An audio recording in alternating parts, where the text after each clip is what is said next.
दोस्तों आज का हमारा टॉपिक है द्विघात समीकरण, जिसको हम अंग्रेजी में बोलते हैं क्वाड्रेटिक इक्वेशन। क्लास 10th में इंपॉर्टेंट टॉपिक है क्वाड्रेटिक का, जिसमें हमारा चर का घात 2 रहेगा। हम इसी के माध्यम से पहचान लेंगे कि ये क्वाड्रेटिक इक्वेशन है। क्लास 10th में इंपॉर्टेंट है, एक क्वेश्चन 2 क्वेश्चन एग्जाम में पूछा जाता है।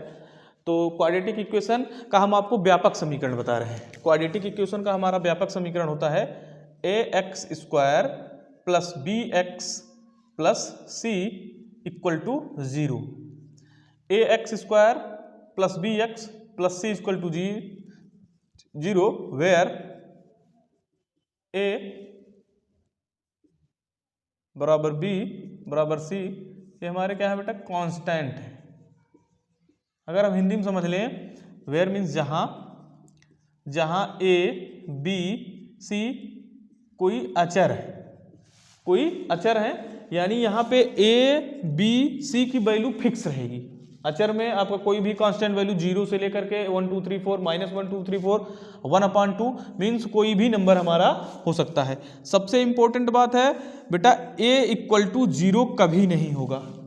a बराबर 0 कभी नहीं होगा। हमारा b बराबर कुछ भी हो जाए, c बराबर 0 हो सकता है, b बराबर हो सकता है, बट a बराबर 0 नहीं होगा। आपके माइंड में ये क्वेश्चन आया होगा, सर क्यों a बराबर 0 नहीं होगा?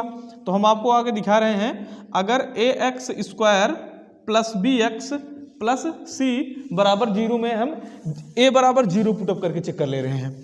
तो यहाँ a है, हम यहाँ 0 कर दे रहे हैं। 0 multiply x square plus B x plus C equal to 0।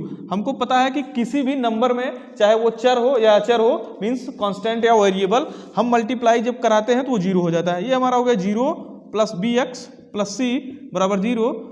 Finally हमको मिल गया बी एक्स प्लस सी बराबर 0। अब यहाँ बी एक्स प्लस सी बराबर 0 में यहाँ पे हम टॉपिक पढ़ रहे हैं द्विघात समीकरण, दो घात। अब यहाँ पे देखिए यक्स है, यक्स की घात कितना है, 1।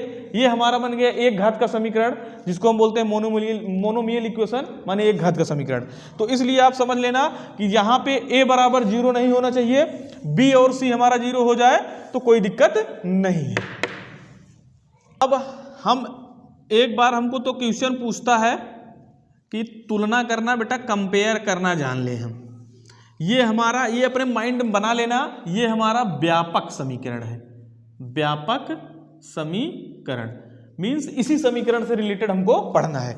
जैसे अब एक हम एग्जाम्पल लेकर के आपको समझा रहे हैं। हमको क्वेश्चन मान ले लिया गया 2x square plus 6x plus 5 equal to 0। अगर हमसे कोई कह दे कि 2x square plus 6x plus 5 equal to 0 में a b और c, a b और c की वैल्यू कराइए। क्या पता करना है आपको? तो एकदम दिमाग लगा के देखिएगा, आपको कभी भी नहीं भूलेगा। ax square plus B x plus C बराबर 0। इस व्यापक समीकरण से हम दिए हुए समीकरण का तुलना करा देंगे। क्या करा देंगे बेटा? तुलना अंग्रेजी वाले बच्चे समझेंगे कंपेयर। हम कंपेयर, जैसे आप लोग नहीं करते हो, कंपेयरिंग नहीं करते हो एक दूसरे की तुलना, कि वो ऐसा है वो ऐसा है, तो कंपेयर कराने का मतलब यहाँ हम दो इक्वेशन को कंपेयर कराएंगे। देखेंगे यहाँ पे a है, यहाँ क्या है 2, तो हमको मिल गया a इक्वल टू 2। कंपेयर कराने देखिए, यहाँ भी एक्स स्क्वायर है, यहाँ भी एक्स स्क्वायर है। हमारा जो वेरिएबल है यानी चर वो सेम है, यहाँ भी एक्स स्क्वायर, यहाँ भी एक्स स्क्वायर। यहाँ पे a, यहाँ पे 2, that is a equal to 2। हमको एक वैल्यू मिल गया। सिंपल सा देखना, यहाँ पे b है, यहाँ पे b है, यहाँ पे 6 है। हमको क्या मिल गया? b इक्वल टू 6, दूसरी वैल्यू मिल गई। यहाँ पे c है, यहाँ पे 5 है, हमको c की वैल्यू मिल गई 5। यानी अगर क्वेश्चन में कभी आपको दे दे कि आपका कोई भी दो घात का समीकरण दे दे, जैसे 2x square plus 6x plus 5 find the value of a b c, यानी ऐसा दे दे क्वेश्चन कि 2x स्क्वायर धन 6x धन 5 बराबर 0 में a और b और c की वैल्यू ज्ञात करिए, तो आप इस तरह से निकाल सकते हैं। हाँ, अब अगर आपका नेक्स्ट टॉपिक जो आ सकता है वो आपका बता सकता है कि x का वैल्यू पता करिए, तो ये वाली बात आती है। हम x की वैल्यू कैसे पता करेंगे वो देखते हैं। अब एक एग्जाम्पल के माध्यम से हम x की वैल्यू कैसे पता करते हैं वो निकालना देख रहे हैं। यहाँ हमारा एग्जाम्पल दिया गया है x square plus 5x plus 6 equal to 0। हम आपको एक मेथड बताएंगे, एक विधि बताएंगे। ये आप जब क्वेश्चन को सॉल्व करना तो आप रफ पे कोशिश करना ये लगाने वाली, दुनिया का कोई भी द्विघात का समीकरण हो, हम एक क्वेश्चन की बात नहीं कर रहे हैं, दुनिया की क्वेश्चन की बात कर रहे हैं, कोई भी द्विघात समीकरण होगा आप हमारे इस मेथड से बताएंगे, कोई भी नहीं बताने वाला आपको, आपका कभी भी क्वेश्चन गलत नहीं होगा। यहाँ क्या करना है आपको, हमको सबसे पहले जो हमारा कांस्टेंट वाला पद हो, मीन्स ऐसा टर्म इसमें खोजना, ऐसा पद, देखो इसमें 3 पद हैं, 1 2 3, तो ऐसा हमको पद खोजना है, टर्म खोजना है जिसके साथ कोई भी चर न लगा हो, यानी x y z a b c कुछ भी न लगा हो, तो वो हमको दिखता है क्या, c वैल्यू क्या है 6। आप 6 का फैक्टर करेंगे, हम कर दे रहे हैं 2 3 जा 6, 3 1 जा 3, यहां पे देखना है। और भी क्वेश्चन भी आपको करके हम दिखाएंगे। हमने 6 का फैक्टर करा 2 से, 2 3 जा 6, 3 1 जा 3, यानी ये 6 का जो फैक्टर आया 2 और 3।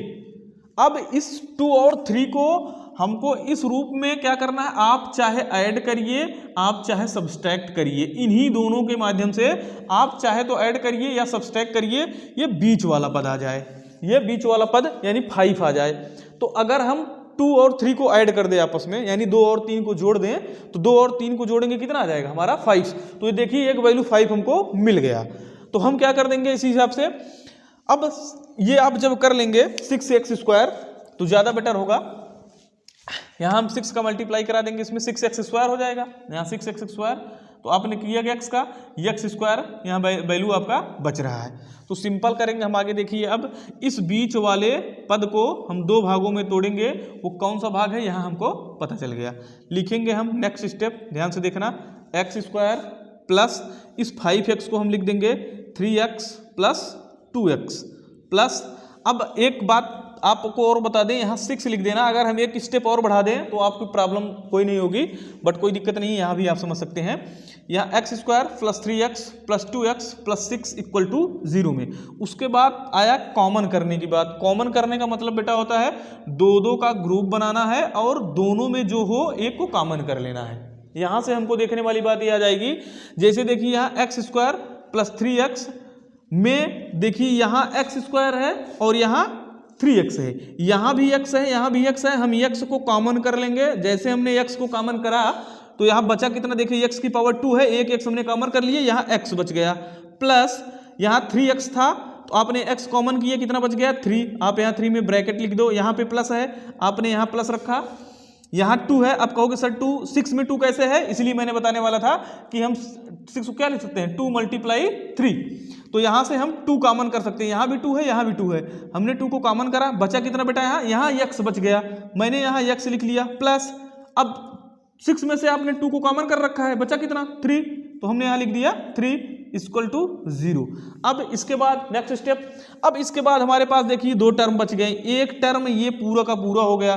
देखिए दोनों में क्या कॉमन है, तो एक देखने के बाद बेटा x प्लस 3 आपको यहाँ भी कॉमन दिख रहा होगा, x प्लस 3 यहाँ भी कॉमन दिख रहा होगा, दोनों में से हम x प्लस 3 को क्या कर लेंगे, कॉमन कर लेंगे, x प्लस 3 को कॉमन कर लेंगे। देखो x प्लस 3 यहाँ से दोनों कॉमन कर लिया, यहाँ क्या बचा, यहाँ x बच गया, दूसरे ब्रैकेट में x लिख देना, बीच में प्लस है, प्लस यहाँ 2 लिख देना 2।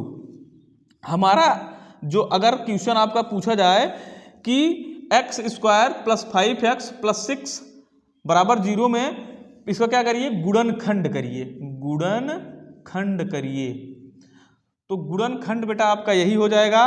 अब अगर क्वेश्चन को वो आगे बढ़ाना चाहे कि पूछे कि x का मान ज्ञात करिए, आपको करना क्या है, आप बराबर बराबर 0 मान के चल रहे हैं, तो आपको एक बात ये करना होगा कि जब ये बराबर 0 चल रहा है, यहाँ पे 2 पद हो गया x प्लस 3 और x प्लस 2 बराबर 0, यहाँ पे दोनों पद में से कोई एक पद तो 0 है, तो आप इन दोनों पदों को 0 के बराबर इक्वेट करा कर x का वैल्यू निकाल लो। जैसे हमने यहाँ लिख दिया x plus 3 equal to 0, x बराबर आप जानते हो बराबर के इस साइड का कोई भी चीज साइन उधर जाने पे अपोजिट साइन यानी उसका विपरीत चिन्ह हो जाएगा, तो यहाँ प्लस 3 है, उधर जाएगा बेटा -3 हो जाएगा, आपका वैल्यू आ गया x बराबर -3।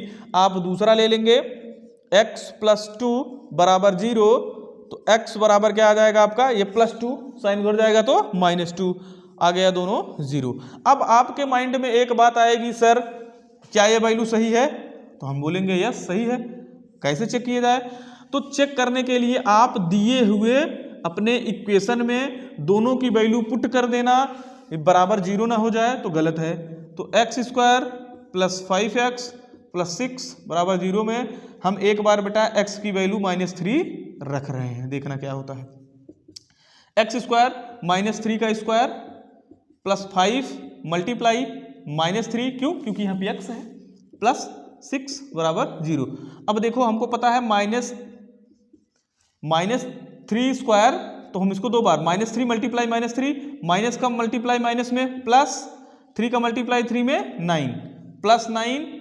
अब यहाँ क्या करेंगे, यहाँ प्लस यहाँ माइनस, हम अगर प्लस का मल्टीप्लाई माइनस में कराते हैं तो माइनस आता है, तो माइनस कितना 5 3 जा 15, 5 या 15 प्लस 6, यहाँ 6 कर लो इक्वल टू 0। अब क्या करेंगे 9 और 6 को ऐड कर दो, आ गया 15 माइनस 15 बराबर 0। बेटा 15 में से 15 जाएगा, 0 बराबर 0। ये हमारा क्वेश्चन सॉल्व हो गया।